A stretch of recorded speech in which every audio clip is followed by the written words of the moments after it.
Hey there. Today I've got an incredible story to share with you about Avery Langston, a judge from Portsmouth, New Hampshire, who had a life-altering experience that completely changed the way he sees life, death, and everything in between. After a heart attack that nearly claimed his life, Avery was given a glimpse of the afterlife that most people can only dream of, and what he learned about the spiritual journey will leave you speechless. Before we dive in, be sure to hit that like button, subscribe, and turn on notifications so you won't miss any future incredible stories. Now let's jump into Avery's unbelievable experience. Hi there, I'm Avery Langston, and I am a judge in Portsmouth, New Hampshire. Honestly, I've always prided myself on being straightforward and analytical, but an unexpected event a few months back completely shifted my perspective on life and what may lie beyond it. So it was just a typical Saturday morning when I went for my usual jog through the neighborhood. Then out of nowhere, a sharp pain shot through my chest and I collapsed. Honestly, it all happened so fast. I later discovered that I had experienced a significant heart attack due to a congenital issue that no one had caught. The next thing I knew, I felt this strange sensation of floating above my body, watching as paramedics rushed in, feverishly working to revive me. It was surreal. But oddly, I felt incredibly calm. Suddenly, I found myself racing up through a dark tunnel toward a dazzling white light. A lot of people talk about similar near-death experiences, and let me tell you, when I emerged from that tunnel, I was met with the most breathtaking sight I could ever imagine. It felt like being in a paradise of flowers, bursting with colors I had never encountered before, accompanied by the most enchanting music. Surrounding me was a warmth, a palpable love that enveloped me completely. Then, out of the beauty, I was greeted by my late grandmother, who had passed away when I was a teenager. She appeared radiant and youthful, and as she embraced me, she told me how proud she was of the person I had grown into. But then came the pivotal moment. She reminded me that my journey wasn't over yet, that I had a significant purpose back on Earth. It was then that she took my hand, and in an instant, we found ourselves in what looked like a grand stadium. There I saw Jesus. You wouldn't believe the warmth and love radiating from him. It was unlike anything I had ever felt. He smiled at me, and I knew I was completely accepted in that presence. With a gentle wave of his hand, he brought my attention to a multitude of souls surrounding us. He referred to this place as the third heaven, a sanctuary for those who had recently passed. It was divided into sections. I noticed some souls at peace, lounging in an area coated in tranquility. Jesus explained that these individuals had lived good lives and were safe, waiting for their final resurrection. In another part, there were souls engaged in learning and growth. Jesus informed me that they needed to evolve spiritually before advancing to higher realms. They were being guided by teachers who resembled angels, working on correcting mistakes from their past lives.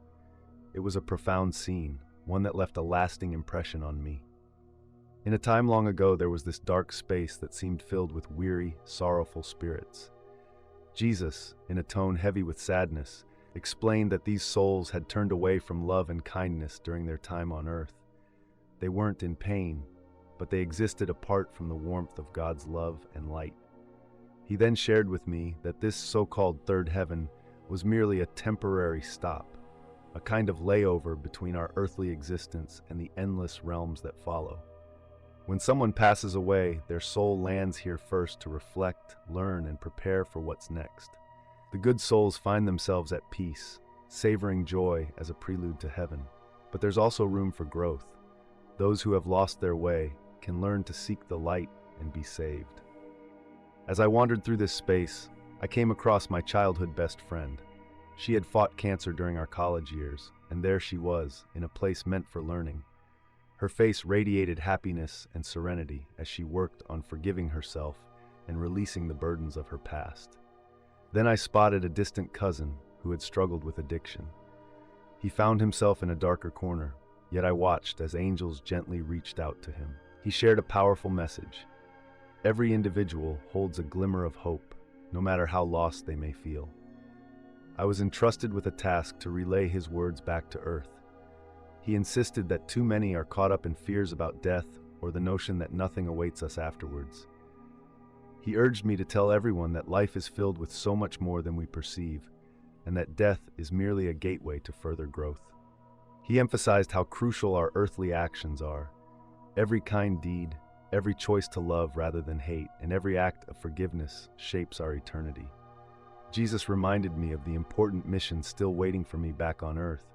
It wasn't my time to leave yet. He urged me to share the wonders I had witnessed to instill hope in others. After a heartfelt hug from my grandmother, I felt myself rushing down a tunnel. Just as I was about to lose my breath, the rescuers shocked me back to life with a defibrillator. I learned later that I had been gone for over 10 minutes. This experience altered everything for me. The fear of death has vanished. I see it now as a transition to something far more beautiful. While I cherish this life, I relish the understanding that it leads to greater things ahead. I've been thinking a lot about how our experiences shape us and how essential it is to embrace love and kindness in our interactions with others. It's wild how much deeper my compassion for people has grown. I used to rush through life, but now I take a moment to recognize that everyone I meet is a unique soul on their own journey. It's like I'm looking at them through a lens of unconditional love, similar to how I imagine Jesus would. One of the big lessons that stands out to me is how our choices in this life impact our souls and what we face after death. It's not just about sticking to a set of rigid rules in a faith. It's more about cultivating love and wisdom as we navigate through relationships. When we choose to forgive rather than hold grudges, act kindly instead of selfishly, or muster courage in place of fear, we really start to align ourselves with the divine love that sustains life itself. These choices lead to profound transformations, not only in the world around us, but also within our very essence as timeless beings. I've come to understand that those who find peace after this life are often those who worked hard to love and improve themselves while they were alive. Nobody's perfect, but the effort to treat others with respect and kindness is what truly counts. Then there are those souls who are still on their way, grappling with issues like forgiveness or getting too caught up in material pursuits, often at the cost of their relationships. It's like they're just starting to realize what's important. And even in darker places, where selfishness and cruelty might reign, there's still hope. I witnessed angels and more evolved souls reaching out, gently coaxing these individuals toward the divine love that's already within them. It's reassuring to know that everyone has a chance. That's a significant message I received. Nobody is beyond redemption. Every person carries a spark of holiness, capable of turning toward the light, no matter their past. Sure, I understand if this all sounds a bit peculiar, especially since I'm usually immersed in the law. It's not something I would have accepted without the personal experience I had. Some folks at work and even family think it's just a figment of my imagination, or perhaps a dream fueled by a lack of oxygen. But what I experienced was tangible, more real than anything I had ever known. The importance of love, hope, and the idea that our minds endure forever is something I can't keep to myself, even if there are skeptics out there. These concepts are simply too significant to ignore. I'd really love to hear more details about your experiences. So Jesus shared some interesting insights about heaven. He explained that it consists of various layers or levels, and what I witnessed was the third heaven. This is often the initial place where souls arrive post-death. Beyond this layer, there are even higher realms, each one more stunning than the last. This made me think of a concept I came across during my research later. Some belief systems hold the Book of Enoch, which isn't found in the Bible, in high regard. Enoch describes his journey through 10 distinct worlds. Jesus confirmed that there are indeed numerous heavenly places, each designed to foster spiritual growth for the souls residing there. One part of the third heaven struck me with its stunning beauty, almost beyond words to express. It reminded me of an ideal garden. It was alive with vibrant colors and an incredible aura. Jesus described it like Eden or paradise. Central to this beautiful scene was a tree he referred to as the Tree of Life. I had never encountered anything like it before. It seemed to radiate light from within, and its fruit shimmered in shades of gold and precious gems. To the souls dwelling there, Jesus said this tree served as a source of spiritual nourishment. However, My experience also included exploring the darker corners of this realm. In those areas, the atmosphere felt cooler and more somber. Souls appeared lost or in distress. Jesus told me these were individuals from Earth who had turned away from love and light. He emphasized that this isn't the hell that most people imagine, filled with eternal torture. Instead, these souls had chosen their current state based on their actions and thoughts during their lives. Yet, even in these darker spaces, there were angels and more advanced souls reaching out to help guide these wandering spirits back toward the light. Jesus pointed out that the reasons people end up in these shadowy areas reflect the same transgressions mentioned in the book of Enoch.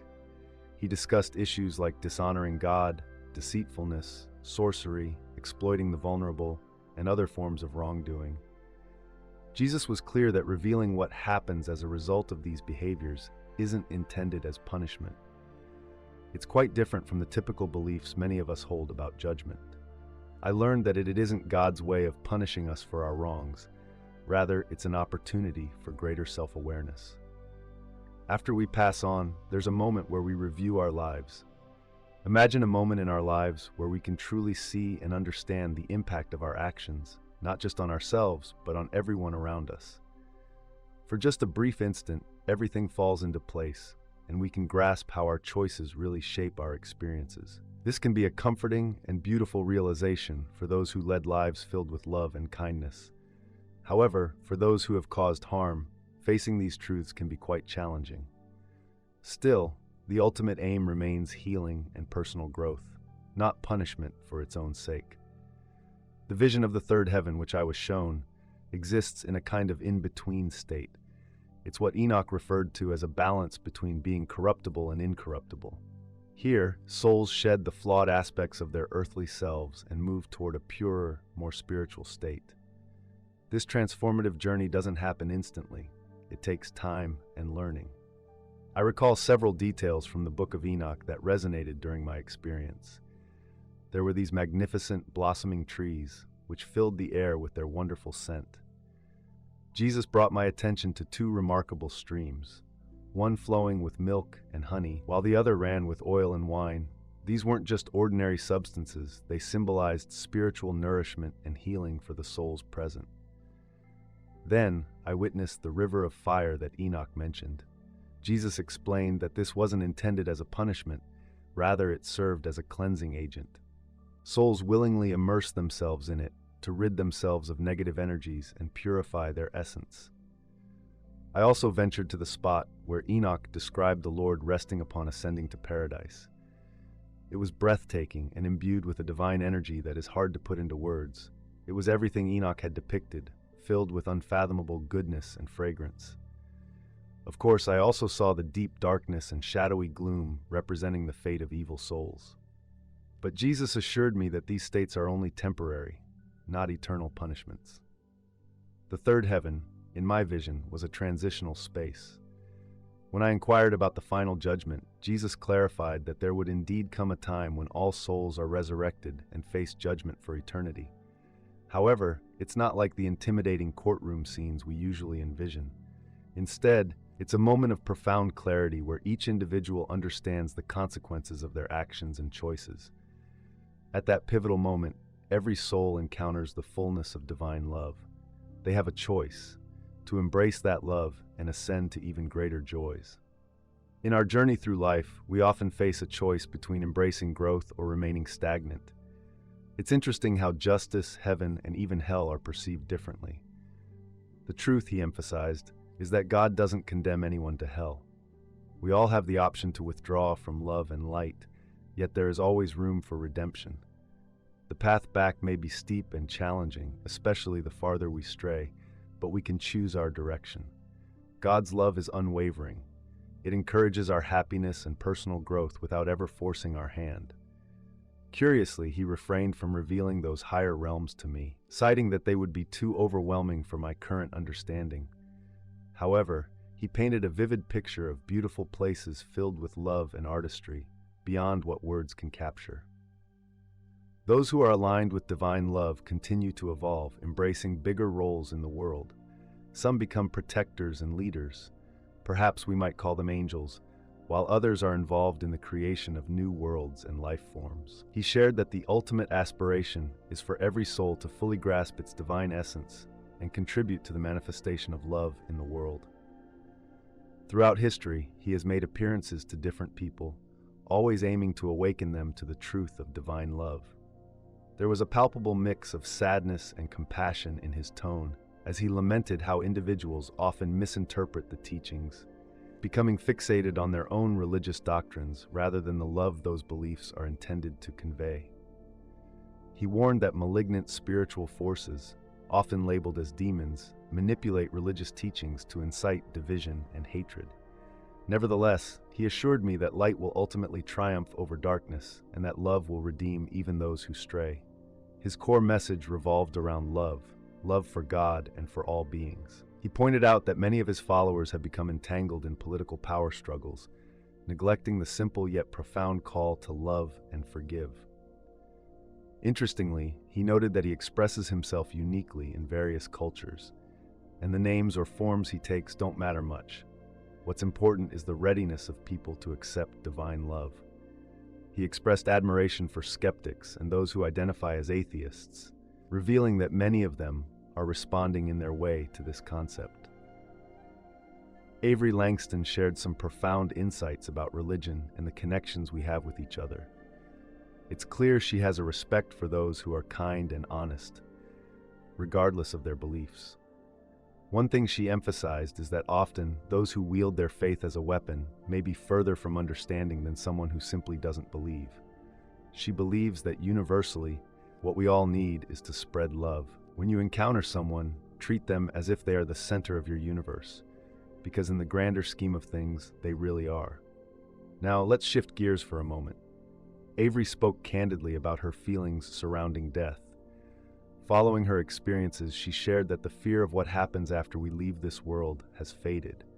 Instead, she sees it as a transition to something incredibly beautiful, something beyond our wildest imaginations. The journey of dying, while still daunting, holds a promise for even more. It's a profound realization for her. It makes her cherish this life more than ever. Knowing our time is precious and finite pushes her to truly appreciate every single moment, to love fiercely, to learn relentlessly, and to impact others positively in whatever ways she can. A popular question that comes her way is whether our beloved pets find their way to heaven. She finds joy in reassuring others that animals do, indeed, have a place in the next world. Every life, she believes, holds significance.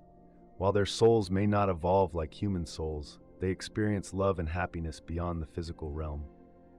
She told a heartwarming story about reuniting with her childhood dog. The joy that radiated from him was a reminder of the everlasting bonds we share. Those connections can transcend even the boundaries between humans and animals. Moreover, during her experiences, she witnessed many joyful reunions of souls, friends and family reconnecting after death. Avery described the love shared between souls as one of life's most beautiful mysteries. It shines brightly in the afterlife, unclouded by fear or selfishness. But she isn't naive. She acknowledges that relationships, especially those deemed soulmates, are not just about one other half as commonly portrayed in stories. Instead, our spirits are intertwined with many throughout our lives. This multitude can include everything from loving partners and family to fleeting acquaintances who touch our hearts deeply. She revealed that oftentimes, groups of souls return together, continually helping each other grow and learn through various roles in what is known as reincarnation. Your partner in one life could very well transform into a different figure in the next journey. The connections we forge are profound and ever-evolving. Each life touches the next in ways that are both intricate and beautiful. Every connection we make, whether it's with our children, friends, or even adversaries, brings important lessons about love. They give us insight into the bigger picture of existence, showing us why our bonds here matter. Avery Langston often reflected on life as if it were a tough school, where the challenges of being physical help us grow in unique ways. In the bigger realms of spirit, souls have choices, different paths to learn and serve. He likened Earth to a crucible, a space bursting with intense experiences that forge our spiritual growth. Our primary purpose in this life? to learn to love more profoundly and deliberately, to see beyond the illusion of separateness and to embrace our divine essence. Avery also imparted wisdom about viewing our hardships not as burdens but as opportunities. Each challenge is a moment to choose love over fear, healing instead of anger, and courage in place of complacency. These choices, no matter how small, shape our minds and spirits significantly. Moreover, the idea of free will holds great significance in Avery's teachings. God could have created beings that blindly loved and obeyed, but that wouldn't be true love. Instead, we were placed in a world filled with challenges, allowing us the real opportunity to choose love and help shape our own reality. It certainly puts a new spin on how we think about life's struggles, doesn't it? It's also vital to understand that Avery was not dismissing the very real pain people experience. His compassion for those suffering was immense. He taught that even our worst moments could lead to something beautiful if we face them courageously and stay open-minded. Plus, we're never truly alone in these trials. Guardian angels, spirit guides, and wise souls surround us, ready to support us, even when we can't perceive them. Alongside my grandmother, I've encountered a myriad of angelic figures. Their beauty was striking, pure light and love. Some appeared as traditional angels, while others danced like beams of colored light swirling in vibrant patterns. Avery explained that there is a vast assembly of spiritual beings, each with a unique purpose in the cosmos. Some oversee. In my journey, I discovered that while some beings focus on nurturing and guiding individual souls, others operate on a much grander scale, think universal or even cosmic. There are also entities directly involved in the creation process. It was fascinating to witness what seemed like aspects from different dimensions or entirely new worlds. Avery, sharing insights, emphasized that life is abundant and exists in forms that often elude our understanding. As souls evolve, they can tap into a myriad of experiences and realms. Naturally, my curiosity about extraterrestrial visitors to Earth came up. Avery affirmed that indeed, beings from other planets have visited us before, each with varying intentions. Some came to help, others stood neutral, while a few had less than noble agendas. However, he was adamant that true spiritual growth must originate from within ourselves. No external influence, whether positive or negative, can substitute this inner work.